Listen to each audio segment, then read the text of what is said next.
Irashaimase! Hello and welcome to Fituarus Kitchen. I'm your host, Chef Fitaurus. It's time once again for Shoot 'em Up Saturday, and on the menu this Saturday we have Nex Machina, the latest shoot 'em up from Housemarque, the creators behind Resogun and Super Stardust. What kind of taste will it have? Let's get cooking and find out. So there are a couple ways that you can play through the game. There's the arcade mode, which allows you to play through all the stages from start to finish, similar to the arcade modes in Resogun and Super Stardust. There's also the arena, which is the game's challenge mode. Here you have all these different challenges set in the stages of the game, where you're competing against others for points as well as leveling yourself up. You can earn these coins, which you can use to upgrade your profile as well, make it a little bit more customized. Then we've got Single World, which allows us to play each of the worlds in the game just individually through, then of course return back to the main menu. This is how we'll go and show off the game, at least initially. There are 6 stages in the game. I have 5 unlocked at this point. There's Techno Forest, Crystal Mountain, Fire Cavern, Machine City, Future Labs, and the 6th one is the Space Station. So we'll show off Techno Forest initially. 5 difficulties are available. There's Rookie, Experienced, Veteran, Master, and if you're able to unlock and complete Master, then you will get the Hero difficulty. So if you're looking for a challenge, this game will definitely deliver. Firing up Rookie, here we have Nex Machina. So Nex Machina is a twin-stick shooter, very similar to several other titles from Housemarque. We use the left stick to control the movement of our character, and the right stick to fire in the direction we want. We're fighting these hordes of robot enemies. Basically, the story of the game is human AI is developed, or rather, robot AI has developed to the point where they are significantly more advanced than humans, and humans are stuck like staring at their portable devices. They just can't pull their eyes away, like this human here who's just staring at his tablet. So, naturally, what's the AI's response to this? Let us eliminate the humans. So I'm not 100% sure where we come into the story, but here we are, this awesome hero with a gun, the ability to run around. We can also dash, and there are 6 secondary weapons that we can collect. There's the detonator, which acts as kind of a moving time bomb. We can set that off when we want. There's a laser, pretty self-explanatory. The power shot, which acts as a charged pierce shot. The rocket, which is the one I picked up, which fires a rocket that explodes. There's the smart bomb, which is a bomb that you detonate right around your character, and also sword if you want to melee and take things straight to the enemy. So that basically rounds out our abilities. We also have the ability to power up our character. So as we defeat enemies, the meter in the bottom left of the screen fills up. The other icons down there, you have 5 triangles, and those are the power-ups we can get for our character. So as the meter fills up, when it's full, a power-up will drop. One randomly of 5 that are the shield, which is the one that we initially got. There's weapon spread, weapon range, triple dash, and dash explosion. The dash explosion provides an explosion at the end of our dash, which allows us to weaponize our dash. Though, similar to Super Stardust, our dash and Resogun, our dash makes us invulnerable for the time that we're in it. So, initially it's useful for getting away from the enemies, but once you have the ability to use the dash explosion, it becomes something you can weaponize. Really nice.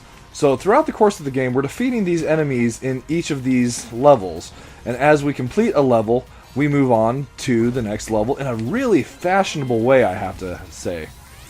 The stages themselves are gorgeous and full of secrets. A lot of the terrain around us is destructible, and there are both items and secret humans hiding in all of these terrain. Also, the graphics I just love. So the enemies just pop in the same way as Resogun. We kind of have these square pixels like exploding all around us. It's a really neat effect.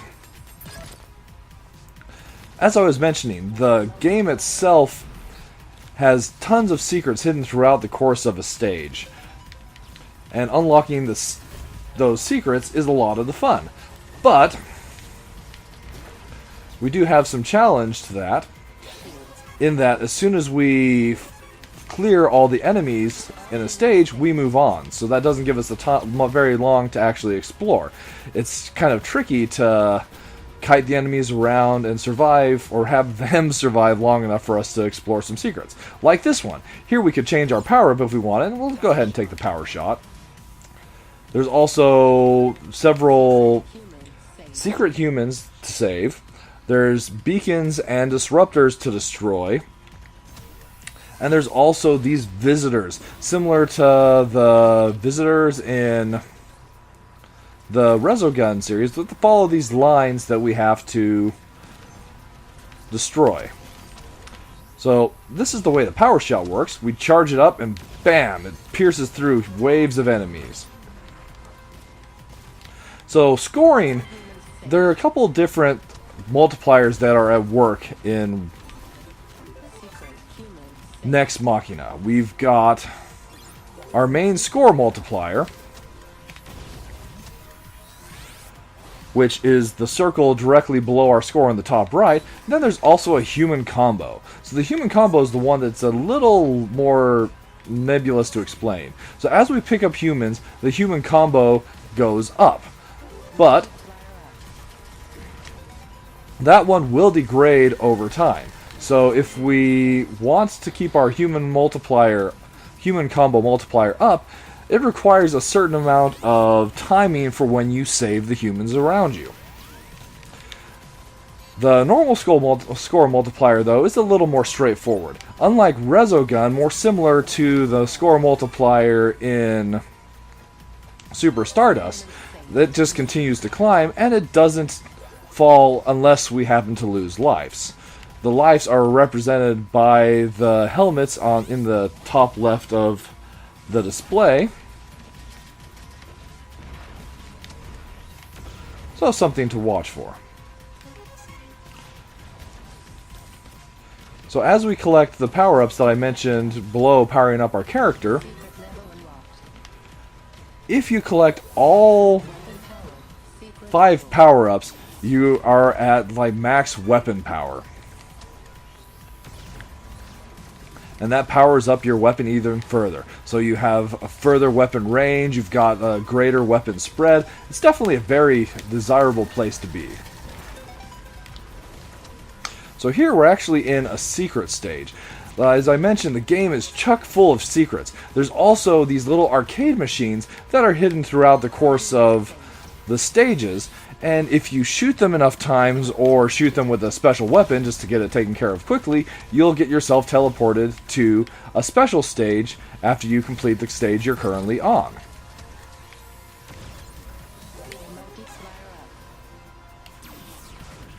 Here we find ourselves at the final non-boss level of the Techno Forest. Oh, human combo lost. So we'll pick up these humans. See, they're just so engrossed in their tablets they can't even pay attention to these monsters that are coming to harvest them. We'll have to save them. And here we find ourselves at the boss stage of the Techno Forest.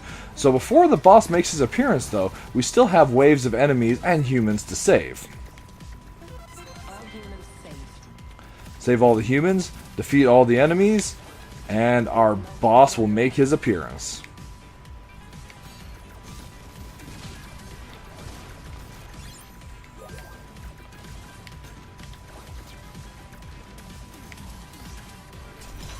And here is the boss of the Techno Forest, Beamtron.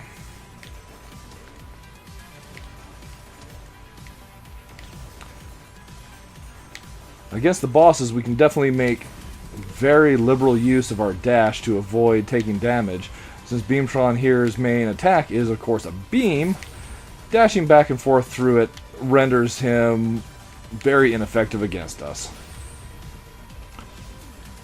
We also have those neat skull bullets that the bosses throughout the course of the game will make use of.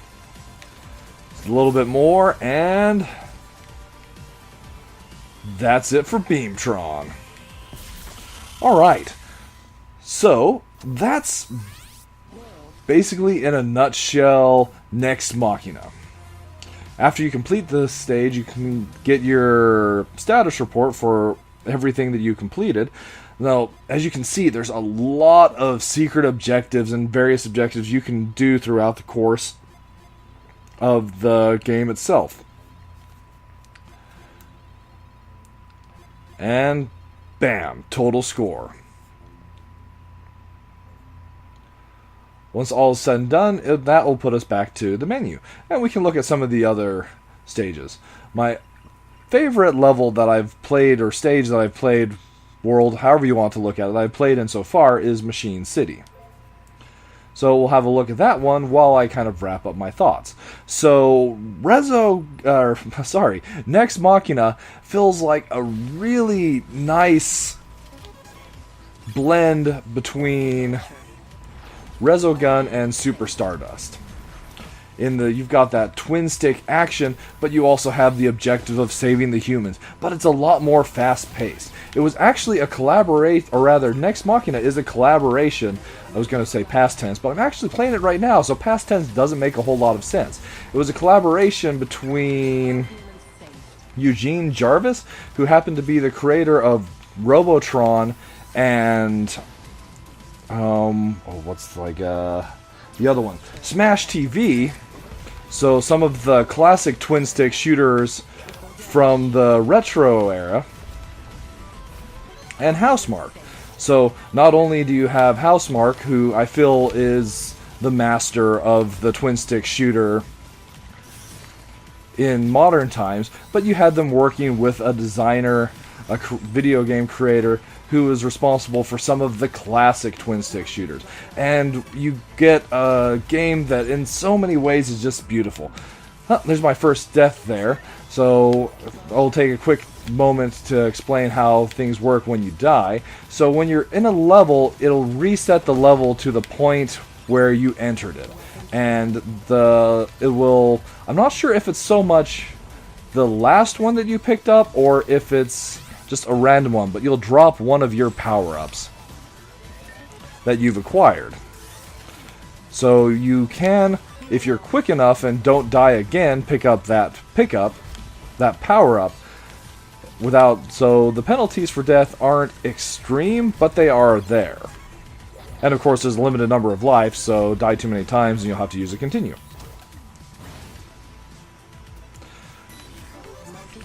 The exception to that is when you're in a boss fight. If you die while fighting a boss, then you'll just continue from where you died until the boss is defeated, or you have to continue, at which point you will start the boss stage from the beginning. So you have what we have here with Nex Machina is basically a twin stick shooter with the collaboration from somebody who was essentially like the father or the grandfather, however you want to look see at it, of the genre itself. And it's just such a beautiful package. The gameplay is fast and satisfying. It's definitely one of the best plus features that I can say about it. The plus flavors, rather. It's just fast, fun, and really great to play. In addition to that, you've got all the challenge modes and the ability to keep the game fresh. So being able to play the challenges, which I should actually show more or less what's in that menu, gives you the ability to continue to enjoy the game long after you've cleared the modes itself, competing for score against other players. So I really like those kind of features, the ones that give you a daily run or a challenge. That sort of thing is great to have in any shoot 'em up. And then you also have all the secrets that are within the stage. The only real minus flavors I could give about the game, and you might possibly have gotten this impression from watching me play, is initially it's visually confusing trying to figure out just what the heck is going on. But if you can get past the initial learning curve, which I admit could be a little bit of a turnoff for some players that aren't as experienced with shoot-'em-ups and twin-stick shooters of this nature, then you'll definitely find yourself a rewarding and challenging game with plenty of objectives and goals to both give yourself and also that the game is giving you. So I can wholeheartedly, admittedly this is coming from somebody that's a fan of Housemarque titles, but I can wholeheartedly recommend Housemarque to anybody that's a fan of shoot-'em-ups, twin stick or otherwise. I highly, highly encourage you to check this one out. And with that, Nex Machina served up for your enjoyment. As always, I want to thank you so much for coming out and joining me for Shoot 'em Up Saturday today, and I look forward to seeing you again next week.